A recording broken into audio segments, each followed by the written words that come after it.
ये वाला एपिसोड थोड़ा सा बड़ा होगा क्योंकि इस एपिसोड में मैं एक ही साथ 5 चैप्टर्स को एक्सप्लेन करने वाला हूँ।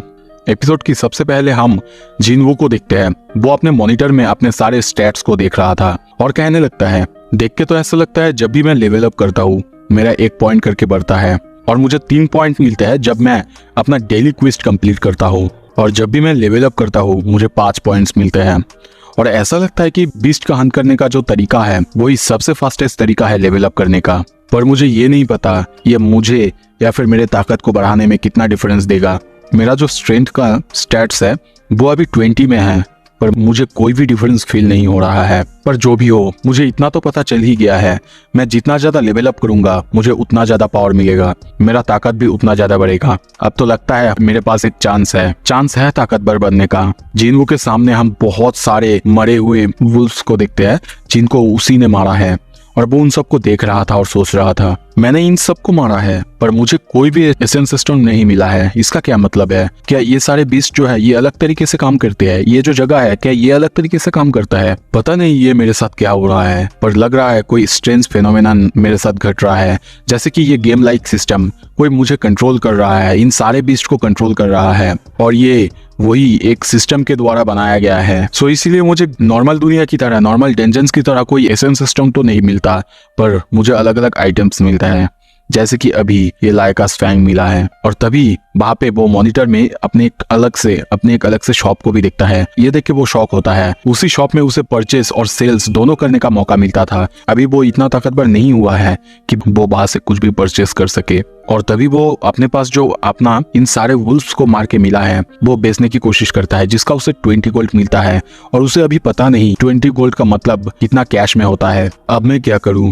क्या कर सकता हूं मैं इस टेंशन को ऐसे ही तो नहीं छोड़ सकता जब तक बॉस को ना हरा दूं। या फिर मैं ऐसा भी कर सकता हूँ, मेरे पास जो टेलीपोर्टेशन स्टोन है उसे यूज कर सकता हूँ, पर पता नहीं नेक्स्ट टाइम मुझे वो कब मिलेगा या फिर कब तक मुझे यहाँ पे रहना होगा। अगर मुझे यहाँ पे रहना ही है तो मेरे लिए यहाँ पे खाना और जगह वही सबसे ज्यादा बड़ी प्रॉब्लम होने वाला है। हाँ, हो सकता है ये ई रैंक का डेंजन, फिर भी मैं यहाँ पे मर सकता हूँ। वो ये सब सोच ही रहा था, तभी हम उसके सामने और बहुत सारे लाइकन को देखते हैं, पर इस बार वो नहीं डरता। वो उनके सामने जाता है और उन सबको एक एक करके मारना शुरू करता है और कहने लगता है, मैं अब नहीं डरने वाला, मैं पहले ही एक बार मर चुका हूँ, अब किस बात का डर। और वो उन सबको हमला करने लगता है, एक एक करके उन सबको हम देखते हैं चीरने लगता है। अब उसके लिए जैसे कि एक खेल जैसा लग रहा है, और तभी उसे फिर से नोटिस मिलता है लेवल अप, और ऐसे ही वो हर एक बीस्ट को मारता जा रहा है और उसका लेवल बढ़ता जा रहा है। वो उन सबको मारते मारते सोचने लगता है, अगर मैं यहीं पे गिव अप कर दिया तो शायद मैं यहाँ पे मर जाऊंगा।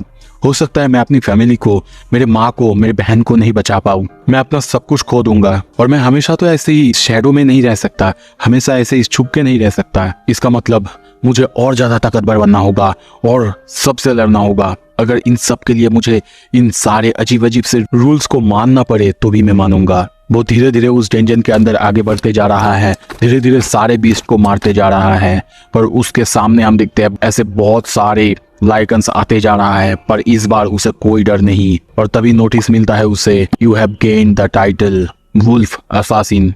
कुछ देर बाद हम देखते हैं वो उन सबको अब मार तो चुका है, पर उसके पास जो तलवार था उसकी हालत अब बहुत ज्यादा खराब हो चुका है। वो उस तलवार को देख के सोचने लगता है, इसके पहले मैंने 5 लाख वोन देके एक डैगर को खरीदा था, पर एक बार बॉस को मारते टाइम वो डैगर टूट चुका था।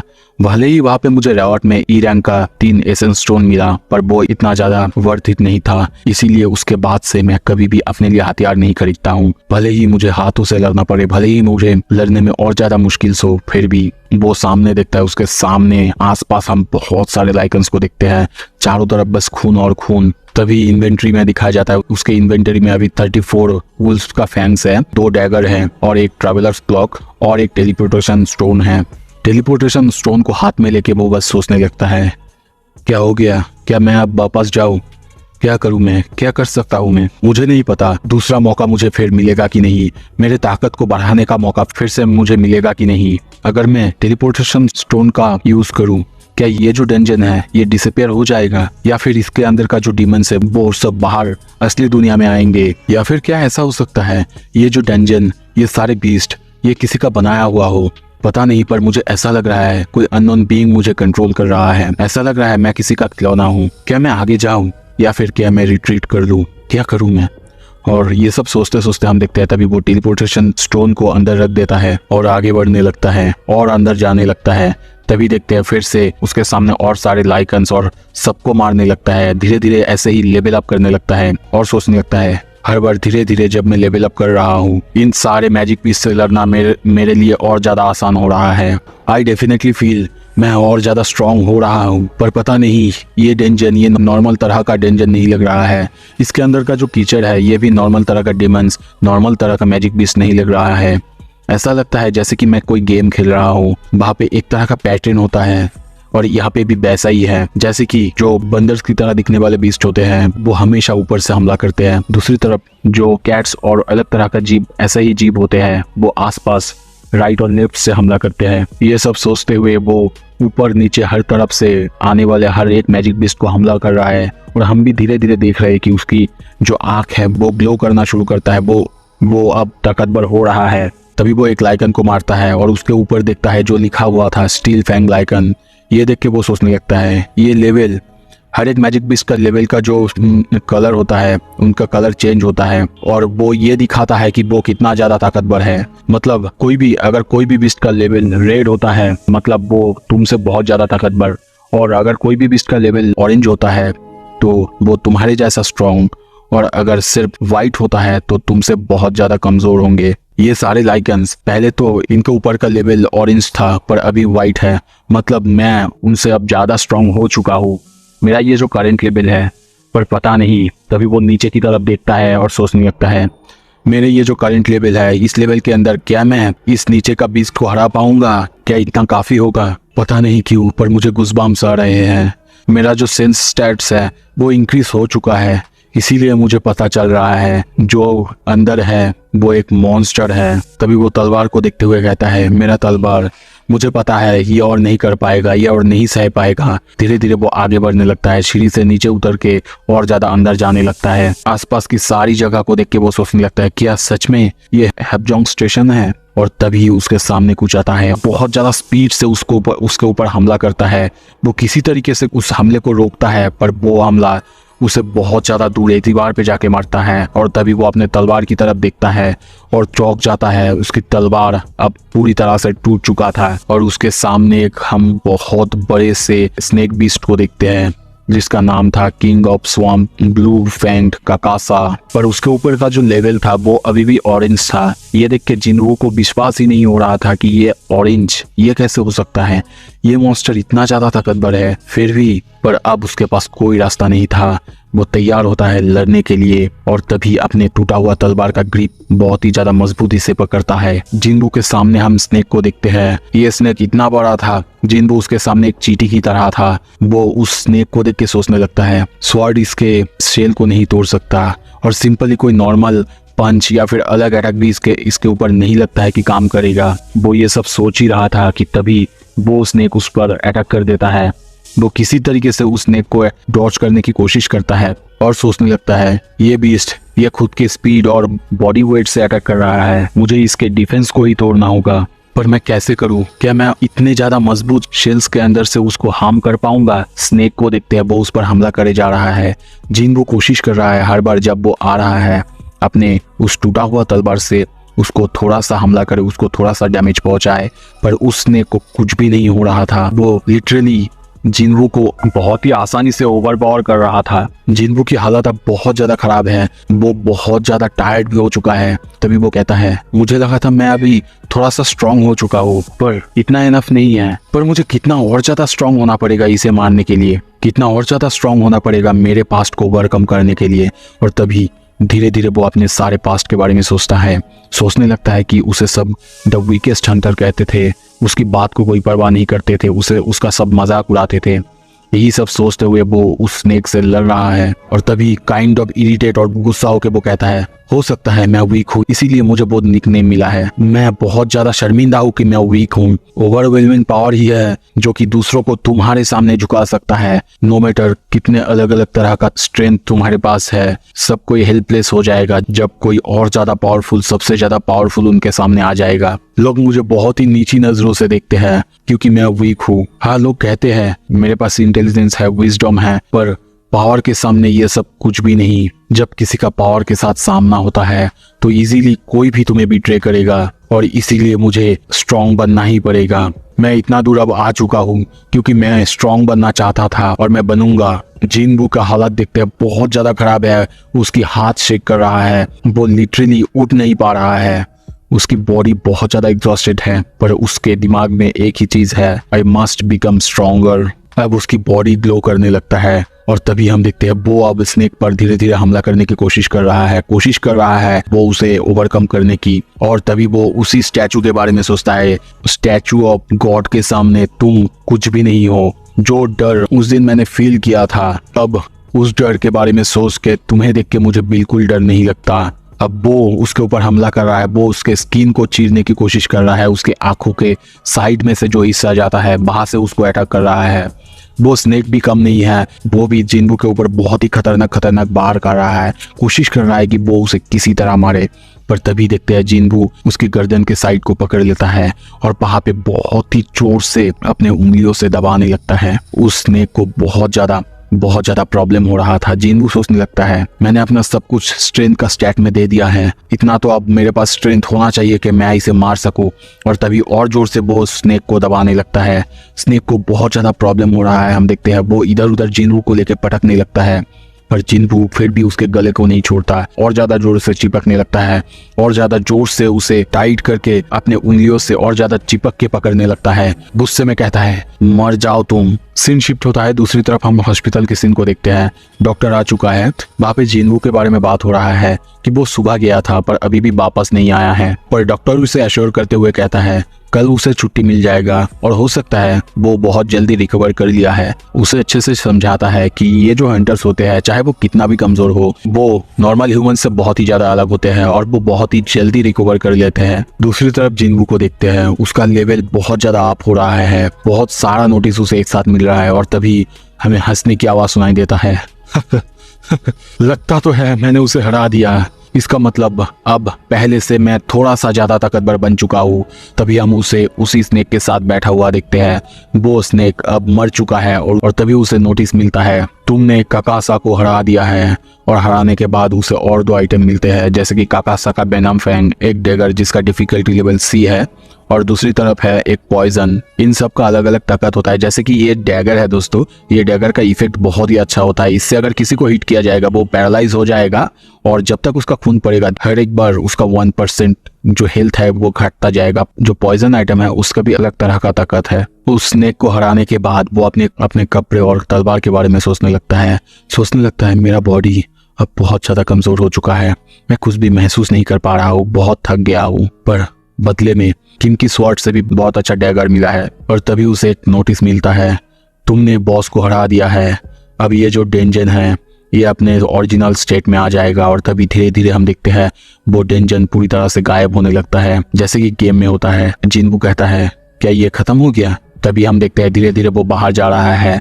बाहर आने के बाद वो किसी को आसपास नहीं देखता, वो सोचने लगता है क्या हुआ है। तभी उसके सामने एक सोल्जर आता है, वो आके उसे वार्न करता है और कहता है तुम यहाँ पे क्या कर रहे हो, क्या तुम्हें पता नहीं, तुमने अनाउंसमेंट नहीं सुना? और वो सोचने लगता है क्या सोल्जर? वो पूछता भी है क्या हुआ। उसके हाथ में तलवार देख के, उसके फटे हुए कपड़े को देख के वो सोल्जर कहता है क्या तुम एक हंटर हो? ये सुन के वो सोल्जर उसे माफी मांगता है, उस जगह के बारे में कहता है। आसपास के पूरी जगह को देखते हैं, आसपास में बहुत सारे बीस्ट को देखते हैं, मैजिक बीस्ट को देखते हैं। जिनवू आसपास देख के कहता है लगता है कोई गेट ओपन हुआ है, क्या सारे मैजिक बीस्ट गेट से बाहर आ चुके हैं? वो सोल्जर कहता है हाँ, सबको तो मार दिया गया है पर अभी सिर्फ एक बीस्ट बचा हुआ है जो कि बहुत ज्यादा ताकतवर है। ये सुन के जिनवू बहुत ज्यादा सीरियस होता है और उस तरफ देखने लगता है और कहता है पता नहीं, ये हो सकता है मेरे स्टैट्स की वजह से है पर मैं उसे महसूस कर सकता हूँ। उसकी जो आंख है वो ग्लो करने लगता है। और दूसरी तरफ सीन शिफ्ट होता है, हम देखते हैं एक बहुत ही खतरनाक बीस्ट को। आसपास बहुत सारे हंटर्स है, वो सब उनसे लड़ रहे होते हैं। हीलर्स कोशिश कर रहे होते हैं हील करने की, पर उस मॉन्स्टर को, उस बीस्ट को कुछ भी नहीं हो रहा है। तभी हमें भीड़ के अंदर जिनवू को दिखाया जाता है, वो ये सब दूर से देख रहा था। हमें यहाँ पे बताया जाता है जो ये सारे हंटर्स है ये लो रैंक के हंटर्स है, जैसे कि E और D रैंक के हंटर्स है। इनको लास्ट मोमेंट पे बुलाया गया और इसीलिए ये इस बीस्ट के साथ अकेला मुकाबला नहीं कर पा रहे हैं। जिनवू भी ये सुन के कहता है क्या 2 D रैंक्स? और एक बी रैंक, इसका क्या मतलब है? तभी एक लेडी हंटर को देखते हैं, वो पीछे देखते हुए कहती है, हे क्या कर रहे हो तुम, मुझे हील करो। और तभी हम जूही को देखते हैं, तुम एक बी रैंक का हंटर हो ना, जल्दी जल्दी हील करो। उसकी बात सुन के जूही किसी तरह कोशिश करती है उसे हील करने की, पर उसे वही डेंजन की बात जब स्टैचू ऑफ गॉड ने हमला किया था और वो कांपने लगती है।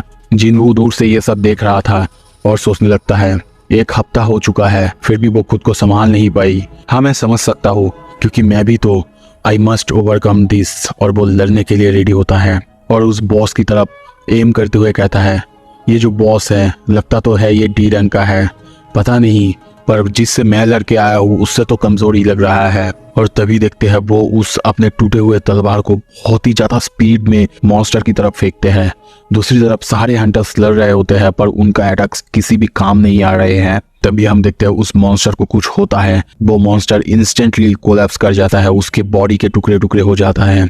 सारे हंटर्स पहले सोचते हैं उन्होंने ये कर दिखाया है, उन्होंने इस मॉन्स्टर को हराया है, पर उन्हीं में से एक हंटर सोचने लगता है, क्या अभी क्या हुआ, कुछ ही देर पहले इसको हम सब मिलकर हरा नहीं पा रहे थे, पर अभी सडनली क्या हुआ कि ये एकदम से कोलैप्स कर गया।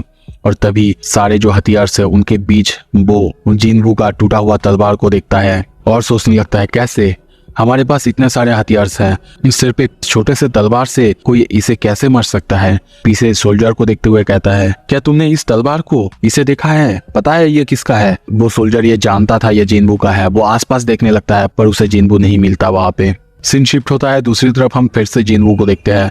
वो धीरे धीरे बारिश में आगे बढ़ रहा था और सोच रहा था, मुझे नहीं लगा था इतनी जल्दी ये मर जाएगा, वो भी एक ही ब्लो में। अगले दिन सुबह हॉस्पिटल का सीन देखते हैं, जिनवू बहुत ही ज्यादा मेहनत कर रहा है, एक्सरसाइज कर रहा है। तभी वहाँ पे नर्स आती है और उसे देख के चौंक जाती है, शर्मा जाती है और शर्माते हुए अंदर आते हुए कहती है, मुझे माफ करना, मुझे ऐसे नहीं आना चाहिए था। पर वो उसकी बॉडी की तरफ देख के बहुत ज्यादा इम्प्रेस होती है और कहती है, मुझे नहीं लगा था, मुझे याद नहीं है इस पेशेंट के पास इतनी अच्छी बॉडी थी।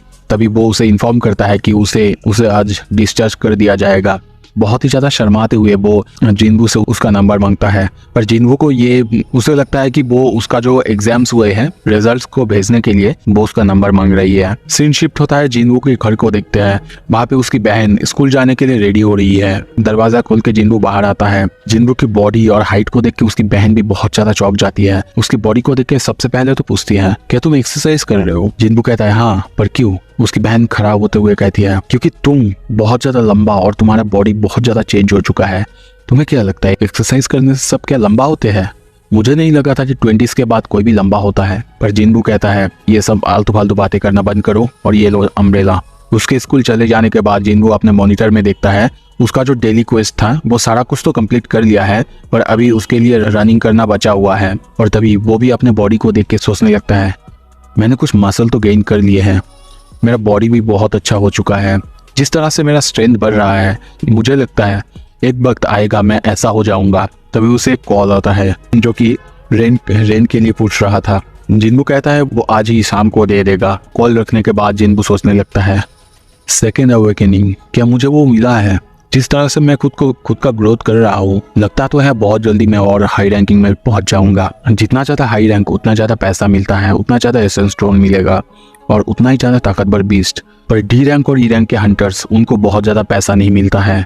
वो सोचता है कि वो टेस्ट का एग्जाम है वो फिर से देगा और अपने रैंक को बूस्ट कराएगा, क्योंकि एक जो रीअवेकनिंग होता है इसकी बात को सारी जगह में मतलब ये बहुत जल्दी पॉपुलर हो जाएगा और ये बहुत ज़्यादा रेयर है। लोगों को गॉसिप्स करना पसंद है, पर इसके वजह से उस पर बहुत ज़्यादा अनवांटेड अटेंशन भी आएगा, क्योंकि सब लोग अब ये सोचने लगेंगे कि कोई ऐसा कैसे कर सकता है कि हर दिन हर रोज कोई अपना स्ट्रेंथ को बढ़ा सकता है, कोई हर रोज कैसे ताकतवर हो सकता है। और इसी वजह से वो सोचता है वो अभी खुद के बारे में नहीं बताएगा, खुद की पावर्स को रिवील नहीं करेगा, पर उसे पैसे की जरूरत है, इसीलिए वो काम ढूंढने लगता है।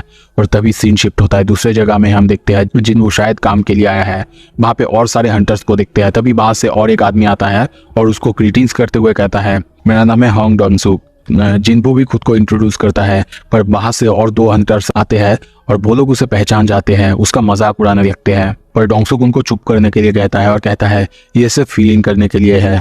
और तभी जिनवू के पास कॉन्ट्रैक्ट का पेपर देता है और कहता है, जैसा कि मैंने तुम्हें फोन पे कहा था ये तुम्हारे लिए थोड़ा सा मुश्किल हो सकता है क्योंकि ये सी रैंक का डेंजन है। हो सकता है तुम्हें कोई एसेंस स्टोन ना मिले, पर तुम्हें मैं यहाँ पे हमारे साथ ज्वाइन करने के लिए 2 मिलियन वोन दूंगा। और फिर सारे हंटर्स की तरफ धीरे धीरे देखने लगता है और सोचने लगता है, मुझे लगता है इनमें से 5 सी रैंक का हंटर्स है और बाकी 4 डी रैंक का हंटर्स है, या फिर हो सकता है उससे भी लोअर। यहाँ पे ऐसा नियम है कि तुम्हें अगर कोई भी सी रैंक के गेट में एंटर करना होगा तो तुम्हें 10 लोगों में से उनके हाथ सी रैंक का हंटर्स होना ही चाहिए। लगता है कि मैं बस यहाँ पे फील इन करने ही आया हूँ। तभी उसे और एक आवाज सुनाई देता है और कहता है, मुझे लगता है तुम और मैं दोनों सेम ही हैं, हम बस फील इन करने के लिए हैं। मेरा नाम है यो जिनहो, मैं 22 साल का हूँ।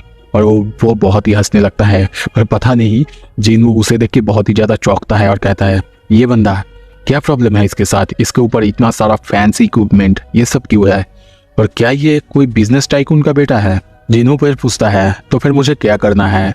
वो आदमी कहता है, तुम्हें सारे हमारे जो बैग्स और बाकी सब है ये सब कैरी करना है और हमारे साथ कीप अप करना है। इसके अंदर बहुत सारे हमारे हथियार्स, लंच और बाकी सब कुछ है, तुम्हें इन सब का ध्यान रखना है। तभी जिनहो पूछता है, हमारे पास कोई हीलर क्यों नहीं है, हम हीलर के बिना जाएंगे क्या। हाँ, क्योंकि तुम्हें शायद पता है कि प्राइवेट जो स्क्वाड होते हैं उनके अंदर हम नॉर्मली कोई हीलर को ऐसे ही नहीं ले सकते, ये बहुत ज्यादा मुश्किल होता है। तभी वो लोग धीरे धीरे आगे बढ़ने लगते हैं। दूसरी तरफ यो जिनहो हंसते हुए जिनवू से कहता है, तुम एक ई रैंक का हंटर हो ना, मैं एक डी रैंक का हंटर हूँ, तो तुम्हें चिंता करने की कोई जरूरत नहीं, मैं तुम्हें प्रोटेक्ट करूंगा। उसकी ये बात सुन के जिनहो अजीब तरह से हंसने लगता है। सो इसी के साथ दोस्तों ये एपिसोड यहाँ पे खत्म करते हैं। आशा करता हूँ आपको पसंद आएगा। Thank you so much.